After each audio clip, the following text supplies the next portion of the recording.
Bienvenue encore une fois à ce message en ligne de l'Église Sœurville Baptist Church. Pasteur Michel à votre service, au service de notre Seigneur Jésus dans sa parole.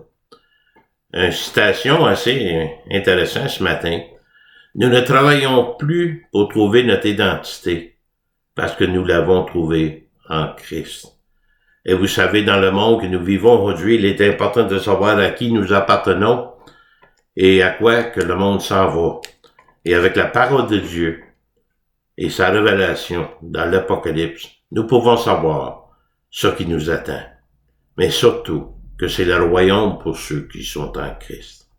Voulez-vous me joindre dans la prière, s'il vous plaît? Père Céleste, merci encore une fois pour la parole, Seigneur, ta parole, ta sagesse. Et par la puissance et la conviction du Saint-Esprit, montre-nous les choses que nous devons changer, améliorer ou éliminer dans notre vie, pour mieux te glorifier. Merci pour la puissance et l'enseignement du Saint-Esprit, qui peut nous rendre juste devant toi avec son enseignement. Nous te remercions d'avance au nom précieux de Jésus. Amen.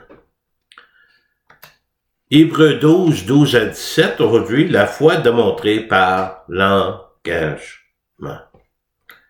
Dieu prenait l'initiative, qu'on a vu la semaine passée, dans Hébreux 12, 1 à 4, de réconcilier l'homme pécheur avec lui-même, accompli par son Fils Jésus. Pour ceux qui se repentent et choisissent Jésus comme leur Seigneur et Sauveur personnel, qui sont maintenant pardonnés en Christ, dans la famille de Dieu, et qui s'en vont vers le royaume de Dieu bientôt. Jésus a pris sur lui le péché de toute l'humanité. Il a pris notre châtiment, notre punition. Il a fait face à la colère de Dieu. Il a été même séparé de son Père pour un temps. Mais Dieu nous offre maintenant grâce et miséricorde à travers de son Fils. Romains 8.1 nous dit, il n'y a donc maintenant aucune condamnation pour ceux qui sont en Jésus-Christ. Ayant été justifiés et acceptés dans le Seigneur, notre identité spirituelle se trouve en Christ et nous marchons selon l'instruction du Saint-Esprit. Colossiens 1.13, Dieu qui nous a délivrés de la puissance des ténèbres de ce monde et nous a transportés dans le royaume du Fils de son amour. À travers la parole de Dieu et avec l'amour de Dieu, il nous est possible de se soumettre volontairement à l'autorité de Dieu, sachant qu'il travaille à ce qui est le mieux pour nous, en tant qu'un père aimant qui se soucie du bien-être de ses enfants. Et cela nous a amené à Hébreux 12, 5 à 11, où la foi est perfectionnée à travers la discipline de Dieu. La discipline de Dieu est nécessaire pour le bien-être spirituel du croyant. Puis je veux mettre un petit peu plus d'emphase, quelques versets à l'appui ce matin. Pour ceux qui désirent être transformés, ceux qui désirent la sainteté, leur nature et leur caractère transformés. D'abord, l'amour de Dieu est au cœur de la correction et de la formation. La sagesse de Dieu est dans l'application de la correction et de la formation. Et nous devons regarder au-delà des leçons de vie de Dieu, aussi difficile et pénible ça peut être parfois, jusqu'au résultat final. En devenant de plus en plus semblable à Christ, nous devons rester enseignables, en faisant confiance à l'omniscience de Dieu. La clé, c'est pas le nombre d'erreurs que nous commettons, que nous devons considérer, mais combien et comment nous apprenons par nos erreurs. Le psalmiste dans le psaume 119 décrit bien, parle de la parole de Dieu, les bénéfices, les bénédictions, même dans les avertissements. Avant d'avoir été humilié, je m'égarais, maintenant j'observe ta parole. Tu es bon et bienfaisant, enseigne-moi tes statuts. L'affliction que j'ai vécue est venue après que je me suis éloigné de ta parole et de toi. Mais tu es bon, Seigneur, parce qu'en référence du caractère de Dieu, il parle de la fidélité, la compassion, la justice et la miséricorde de Dieu. Tu fais du bien, Seigneur, de m'enseigner à nouveau ta parole, de me rappeler de qui tu es et qui je suis. Donc l'affliction, la correction est bon et profitable. Regardez au verset 71, 75. Il m'est bon d'être humilié, afin que j'apprenne tes statuts. Je sais, ô Éternel, que tes jugements sont justes. C'est par fidélité que tu m'as humilié. À travers de l'affliction, la correction, j'ai appris à te connaître davantage et de manière profitable pour moi. Tes afflictions, tes jugements sont justes et bons, et cela me fait du bien. Puis un autre verset très important. L'Éternel a fermé les pas de l'homme, et il prend plaisir à sa voix. S'il tombe, il n'est pas terrassé, car l'Éternel lui prend la main. Le Seigneur prépare nos pas, les confirme pour son bon plaisir. Il nous dirige quand nous cherchons direction. Quand l'homme tombe, il n'est pas terrassé davantage par le Seigneur le relève, il le restaure. En fait, le Seigneur le soutient. Lorsque vous découvrez l'amour de Dieu à travers le Christ, vous comprenez que son amour de Dieu, cet amour de Dieu ne change pas. Et cela nous rassure de sa présence constante. Et la promesse qu'il a faite de jamais nous quitter, de jamais nous abandonner. Aujourd'hui, nous continuons dans Hébreux chapitre 12, nous sommes encouragés par ces paroles et par ces quelques conseils pratiques concernant le cheminement de notre foi. Nous nous préparons pour le royaume de Dieu en sachant que Dieu fait les choses pour notre bien, même la correction. Hébreux 2, 12 à 17, la foi par l'engagement, désirer la sainteté. L'engagement, définition, est une action de se lier par une promesse, en faire quelque chose pour le futur et de respecter ses engagements. Mais quelle est la définition biblique de l'engagement pour le croyant en Christ? L'engagement consiste fondamentalement à aimer et vouloir servir Dieu de tout son être. S'engager soi-même et son esprit pour Dieu signifie se confier entièrement à lui, avoir confiance en Dieu, compter sur Dieu et marcher pour Dieu. Lorsque nous commençons à comprendre ce que Dieu veut nous rendre de plus en plus semblables à Christ, cela devrait devenir notre principal désir pour nous-mêmes. Devenir la personne que Dieu vous a créée à être. Hébreux 12, versets 12 à 17, le contexte, c'est un encouragement, même une exhortation, à considérer les autres dans la foi. Les croyants les plus forts et dans les croyants les plus faibles. Mais autant, attention au danger de s'élever au-dessus des autres. Parfois, on dit, moi, je suis fort dans le Seigneur. Oui, vraiment? Parce que le Seigneur pourra vous le montrer. Être semblable à Christ et désirer cela, c'est de désirer la sainteté. Ça implique d'être attentif à l'ego, l'orgueil personnel, qui sont des potentiels obstacles au niveau de notre croissance. 1 Corinthiens 10-12 dit « Ainsi donc que celui qui croit être debout prenne garde de tomber. » Il croit d'être debout, de montrer un excès de confiance et une surestimation de ses capacités par rapport à l'humilité, comprendre sa fragilité. On doit comprendre notre fragilité. Philippiens 2, 3, 4. Ne faites rien par esprit de parti ou par vaine gloire, mais que l'humilité vous fasse regarder les autres comme étant au-dessus de vous-même. Que chacun de vous, au lieu de considérer ses propres intérêts, considère aussi ceux des autres. Ne pas faire les choses, ni en parole, ni en action, par ambition égoïste, pour se promouvoir au-dessus des autres. Cela, c'est vanité. De faire ça pour sa gloire personnelle, qui est une gloire vide et sans issue. L'humilité de l'esprit est importante. Considérer les autres en premier, et voilà l'humilité vraie et sincère. L'application. Ces versets précédents doivent servir de ligne directrice lorsque nous examinons honnêtement notre propre nature et notre attitude envers les autres, au sein de la famille, même envers les non-croyants. Désirer la sainteté en travaillant ensemble ne signifie pas d'être sans péché, mais d'être préparé au service de Dieu malgré nos faiblesses. Nous découvrons que Dieu peut travailler avec des croyants les plus faibles. Oui, nous le sommes aussi. C'est alors que nous pouvons attribuer la puissance et la gloire à Dieu.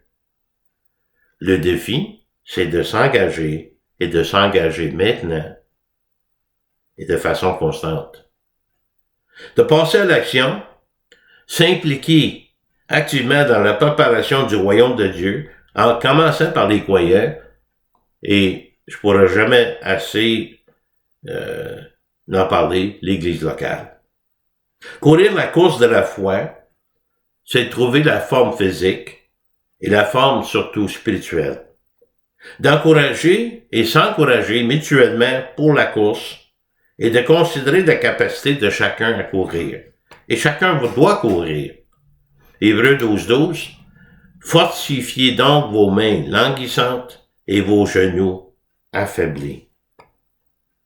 Renforcez les mains languissantes qui pendent, inactives, des genoux affaiblis. Sans exercer les muscles, la participation sera limitée à la course s'il y en a de la participation. C'est un parallèle entre le physique et le spirituel. L'auteur dit à ses compagnons, les disciples de Jésus prennent courage et sont actifs. De traverser les circonstances difficiles, de découragement exemple, de reprendre un deuxième souffle et de continuer à courir vers la ligne d'arrivée. Le moment étant maintenant venu de s'encourager les uns les autres dans le Seigneur. Encourager les autres par notre exemple personnel. Verset 13. Et suivez avec vos pieds des voies droites, afin que ce qui est boiteux ne dévie pas, mais plutôt se refermisse. Suivre les voies droites en respectant le parcours, sans s'aventurer sur une autre piste qui n'était pas destinée aux coureurs. Il y a un risque de boiter des pieds, rencontrer des obstacles nuisibles de front. Parfois on trébuche, on est faible dans les pieds. Mais de devenir faible, incapable de courir, ou courir plus lentement. Si vous courez la course, assurez-vous de courir sur la piste que Dieu vous a préparée, selon vos capacités. L'exemple ici, physique et avec le parallèle spirituel, les mains et genoux renforcés, les pieds droits, parle de la volonté de courir et d'agir pour le royaume de façon correcte. Chaque croyant inébranlable, chaque coureur inébranlable, qui ont le potentiel de devenir une source d'inspiration pour les autres. La force est dans le nombre, la sainteté dans l'intégrité.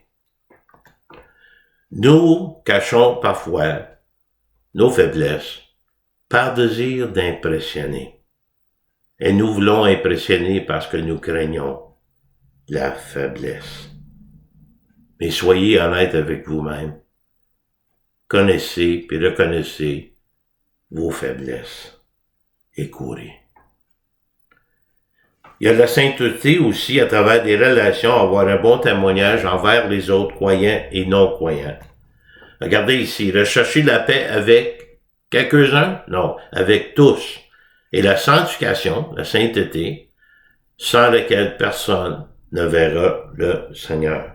Nous devons rechercher la paix avec tous les hommes, marcher correctement avec tous les hommes, arranger les choses dans notre manière de vivre, notre conduite quotidienne, dans le respect des personnes, pas en les condamnant, mais de les traiter de la manière que Jésus les traiterait. Je vous répète, dans Matthieu 5:9, Jésus a déclaré, je cite, « Heureux ceux qui procurent la paix, car ils seront appelés fils de Dieu. » Fin de citation. Dieu nous envoie comme des messagers de la paix dans un monde de haine et de violence, même entre Dieu. Mais cela ne veut pas dire d'approuver la mauvaise conduite d'une personne qui est non-croyante, ou d'approuver d'aucune manière ou d'affermir leur nature pécheresse. Nous devons rechercher la sainteté et les encourager à le faire aussi. De marcher fidèlement à Dieu. Comment? Dans la paix. D'abord, ça commence en faisant la paix avec Dieu par Jésus-Christ et en recevant la paix de Dieu par Jésus-Christ. Sachant que la culpabilité, la puissance, même la pénalité du péché a été gérée par Christ sur la croix. Et c'est le seul moyen que la sainteté nous est rendue possible. Sans la sainteté, personne ne verra le Seigneur. Un obstacle critique à une relation étroite avec Dieu. Et c'est pas au même niveau que Dieu. Ceux qui doutent, qui croient à tort, qui n'ont pas besoin de changer leur habitude, selon Charles Spurgeon, il décrit 4 types de personnes qui tentent de vivre sans pratiquer la sainteté à travers le Christ. Ici, ça représente des croyants et des non-croyants. D'abord, le pharisien. Il est confiant dans les cérémonies et les gestes extérieurs au lieu de la vraie sainteté du dedans. Parfois une performance religieuse extérieure, mais le cœur n'est pas transformé. Le moraliste ne ressent aucun besoin de changer parce que sa vie est déjà en règle avec Dieu. Elle est déjà parfaite. Donc, par mérite personnel, par fierté personnelle et même l'arrogance, il ne voit pas l'importance de vivre ou de désirer la sainteté. C'est comme s'il l'avait déjà. L'expérimentaliste vit leur vie à l'intérieur d'eux-mêmes, sans jamais se tourner vers la conduite extérieure. Il y a la parole, il y a des choses qui se passent à l'intérieur, mais on ne le voit pas dans leurs actions. Uniquement des sentiments, des hauts et des bas émotionnels. Tout feu, tout flamme, éteint. L'opinioniste, leur vie chrétienne consiste à croire aux bonnes doctrines, mais ils ne se soucient pas de la façon dont ils vivent. C'est des croyances intellectuelles avec aucune application pratique de la foi. Donc, toutes ces personnes-là ne voient pas la nécessité de désirer la sainteté. Vous, est-ce que vous le voyez? Les prochains versets sont un avertissement concernant la nécessité d'être vigilant à tout moment, concernant le mal qui arrive subitement, parfois de l'intérieur et de nous-mêmes, dans nos propres vies, et on doit surveiller cela en tout temps. Regardez au verset 15. Veillez à ce que nul ne se prive de la grâce de Dieu, à ce qu'aucune racine d'amertume pousse des rejetons, ne produise du trouble, et que plusieurs ne soient infectés. Veillez, surveillez attentivement dans le but de se protéger et de protéger les autres. Toute tentative à un retour du légalisme, que ce soit sous une forme extérieure ou une attitude intérieure, c'est d'essayer d'avancer sans la grâce de Dieu. De se priver de la grâce de Dieu, c'est d'arriver trop tard et manquer ce que Dieu offre à travers le Christ. De passer outre le salut et d'essayer de passer par un autre chemin. Et donc, cette racine d'amertume, qui peut éventuellement avoir un effet, et aura un effet négatif, cause des problèmes, des empêchements, chez ceux qui s'efforcent de vivre pour Dieu. Et pour ceux qui vivent pour eux-mêmes. Je vais vous expliquer. Celui qui cause des problèmes, même des divisions parmi les croyants, d'abord, leur âme, des opinions personnelles au lieu de la parole de Dieu, des faux enseignements, des distractions, des plaisirs du monde, négligence du devoir envers Dieu et les indulgences personnelles. Je dirais des plus dangereux, c'est l'amertume qui est parfois enracinée dans un sentiment de blessure personnelle. Et beaucoup s'y accrochent avec un entêtement. Oui, peut-être qu'une église vous a blessé ou un autre croyant vous a blessé, mais réconciliez-vous. Passez par-dessus ça, par la grâce de Dieu. L'amertume peut également être vue comme l'impossibilité de la personne de pardonner les autres. Comment corriger cette situation? Ils doivent se souvenir de la grâce de Dieu qui leur a été accordée, le pardon de Dieu qui leur a été accordé, et commençait à étendre cette grâce et ce pardon aux autres, même en aimant ceux qui ne le méritent pas, comme Dieu nous aime, nous qui ne le méritions pas. De ne pas vouloir faire ça et de rechercher la sainteté. Celui qui est amer restera amer.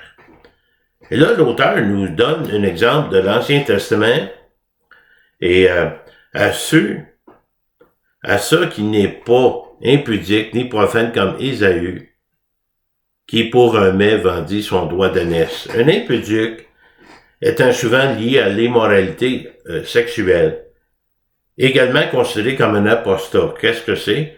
C'est quelqu'un qui rejette Christ totalement, même après avoir professé la foi chrétienne, mais qui n'a jamais été sauvé par la foi en Christ, s'est jamais engagé pleinement pour Christ. Une personne profane n'est pas intéressée aux choses de la foi. C'est l'impie qui désire vivre sa vie indépendamment de Dieu et les choses divines, quelqu'un qui est sans Christ, tout simplement. Un exemple mentionné ici est une personne d'Ésaü, vendant son doigt d'aînesse, y compris les bénédictions qui seraient transmises par son père en tant que fils aîné. À un moment de faiblesse et de fragilité humaine, il avait extrêmement faim. Il renonce son doigt de naissance pour de la nourriture. En délaissant les bénédictions pour un besoin physique. Verset 17. Vous savez que plus tard, voulant obtenir la bénédiction, il fut rejeté quoiqu'il le sollicita avec l'âme, car son repentir n'a pu avoir aucun effet. En réalité, Ésaü voulait les bénédictions de Dieu, mais il ne voulait pas Dieu. Lorsqu'il cherche plus tard la bénédiction, il fut rejeté par son propre père Isaac et ne trouvait aucune possibilité de se repentir devant lui. Parce qu'en réalité, il n'y avait aucun regret d'avoir fait le mal. Il croyait d'être volé tout simplement, mais c'est lui qui a donné le doigt d'aînesse. Et ça n'a pas été restauré simplement parce qu'il souhaitait le récupérer. Il n'a jamais pu être récupéré parce qu'il n'avait autrefois méprisé, oubliant sa valeur, arrivant trop tard pour revenir en arrière. Pas de seconde chance. Il avait déjà renoncé à son doigt, il l'a pris à la légère. Il a échangé ça pour un repas. Il serait traité selon la dureté de son cœur. Il voulait recevoir quelque chose auquel il avait librement renoncé pour presque rien il y a plus de 40 ans. Question. Combien de personnes aujourd'hui ont laissé passer la possibilité du salut éternel en Christ qui le regretteront pour l'éternité, le traitant comme quelque chose d'aucune valeur? L'application, qu'est-ce que tout cela signifie pour nous? Nous devons être préoccupés en ce qui concerne notre conduite morale, de nous rappeler qu'il y a des bénédictions réservées uniquement à ceux qui ont le cœur pur, qui verront Dieu, Matthieu 5:8. Pratiquer la paix est un état d'âme, la condition préférable, une atmosphère créée et gardant les choses en ordre avec Dieu. Rechercher la pureté, s'efforcer, faire l'effort nécessaire de se mettre en forme spirituellement et se garder de la séduction du péché. La paix et la pureté égale la sainteté. Un véritable désir de sainteté apportera un progrès au niveau spirituel. Tout cela, rendu possible par Jésus-Christ en tant que Seigneur et Sauveur personnel. La sainteté est accessible et réalisable, mais seulement que par le Christ. Récemment, dans une entrevue, David Jeremiah donnait son enseignement sur le règne millénaire de Christ sur terre. Mais il a fait la déclaration suivante, puis ça résume un peu de quoi je parle aujourd'hui. Je cite, « Je veux être un chrétien qui honore Dieu et qui vit sa vie de cette manière jusqu'au bout, comme une vie qui rend gloire au nom de Dieu. » Fin de citation. se donner entièrement, et c'est une preuve de votre foi. Vous soumettez totalement à Dieu. La foi, par l'engagement, c'est de désirer la sainteté. Galates 6.9, ne nous lassons pas de faire le bien, car nous moissonnerons au temps convenable si nous ne relâchons pas. La semaine prochaine, la foi travaille de la révélation, soit par la peur ou avec la confiance et l'amour. Quelques versets dans Matthieu 13. Le royaume des cieux est encore semblable à un trésor caché dans un champ. L'homme qui le trouvé le cache et, dans sa joie, il va vendre tout ce qu'il a et achète ce champ. Le royaume des cieux est encore semblable à un marchand qui cherche de belles perles. Il a trouvé une perle de grand prix. Il est allé vendre tout ce qu'il avait et il l'a acheté. Le royaume des cieux, c'est comme un salut offert, mais non vu du monde. Mais ici, ça décrit quelqu'un qui le trouve. D'abord, qui trouve le trésor dans un champ qui représente le monde. Il trouve quelque chose de précieux.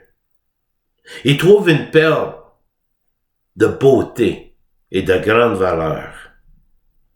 Il faut de la confiance et de la foi en Jésus pour voir la vraie valeur du royaume. Un véritable trésor qui nous est offert et que nous pouvons hériter comme le nôtre en Jésus-Christ quand on est prêt à s'abandonner tout le reste. Je vous conter une petite histoire pour terminer. Un homme très riche se vantait de sa maison, sa propriété, tout le terrain qu'il avait devant son ami. Et son ami, qui était un pilote d'un petit avion, a suggéré d'aller faire un tour dans les cieux pour voir toute la propriété d'un coup, un seul coup d'œil de tout voir. L'homme, qui voulait impressionner par son domaine, a accepté. Fait que dans l'avion, ils ont monté. Éventuellement, il demande au pilote de l'avion, son ami, il est où mon domaine? Me semble pas le trouver. Il dit, tu vois-tu le petit point, là? Ça, c'est ton domaine. Tu sais, sur la terre, ça semble immense et de grande valeur. Mais aux yeux de Dieu au ciel, ce n'est rien comparé à ce qui nous attend en haut en Christ. Prions. Seigneur Jésus, merci encore une fois pour tous tes bienfaits. On te remercie, Seigneur, parce que tu es tellement bon envers nous. Mais dans ta correction, Seigneur, pour nous améliorer, nous rendre de plus en plus semblables à toi. Je te remercie pour chaque personne à l'écoute, Seigneur, que tu puisses leur parler à travers de ce message. Et merci, Seigneur, que c'est possible d'être transformé par la grâce de Dieu. Aide-nous, Seigneur, à abandonner des choses qu'on n'a pas besoin et de s'approcher davantage de toi. Nous te remercions pour toutes ces choses que tu nous donnes dans ta parole. Au nom précieux de Jésus. Amen. Si jamais vous avez un sujet que vous aimeriez que je traite, vous pouvez me contacter ici à l'église Sourville Baptist Church à partir de mardi 9h jusqu'à vendredi après-midi quand j'enregistre les messages. Mon téléphone 819-889-2819. Et si vous avez des requêtes de prière, des commentaires, mihoule@netrevolution.com pour le courriel. En attendant, je tiens à vous remercier pour votre écoute de ces messages. Que le Seigneur vous bénisse, qu'il vous garde, et n'oubliez pas de vous approcher davantage de lui, de vous donner complètement à lui. Parce que lui, il peut faire pas mal plus avec nos vies que nous pouvons faire. À la prochaine.